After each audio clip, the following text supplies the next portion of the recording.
Yes, we travel here for retreat to Rwanda.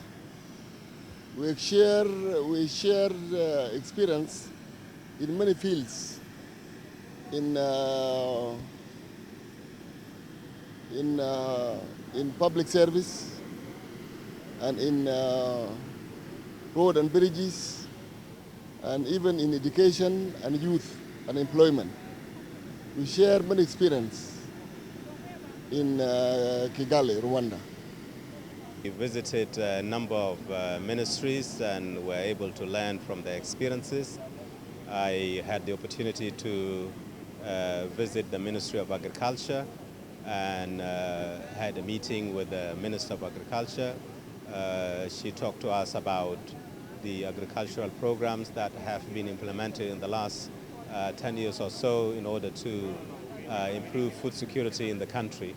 They have done extremely well, and we have a lot to learn from them, especially how they manage land and how they have introduced mechanization that increase productivity considerably.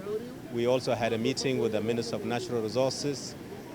We concentrated on how natural resources can be conserved and the aspects related to conservation of the environment, especially how they terrace mountains or hills to ensure that to prevent soil erosion and to also exploit the land in such a way that they increase food production in the country. The whole trip was really very, very valuable for us as senior government officials and as ministers.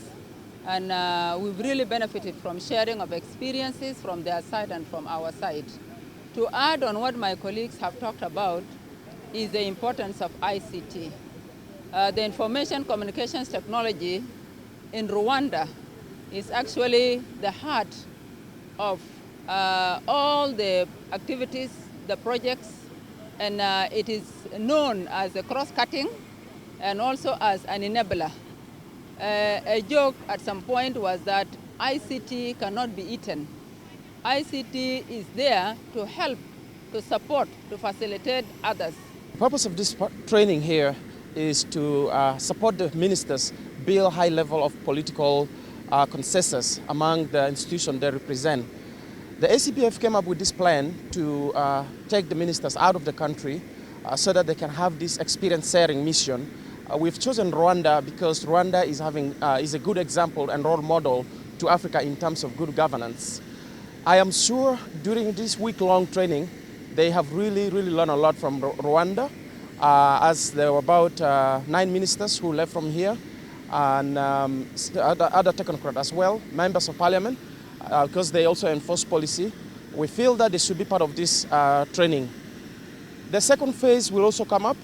As long as we implement this one, we see how we're going to implement the action plan, then we can tailor it to the next one and see how we can go about that.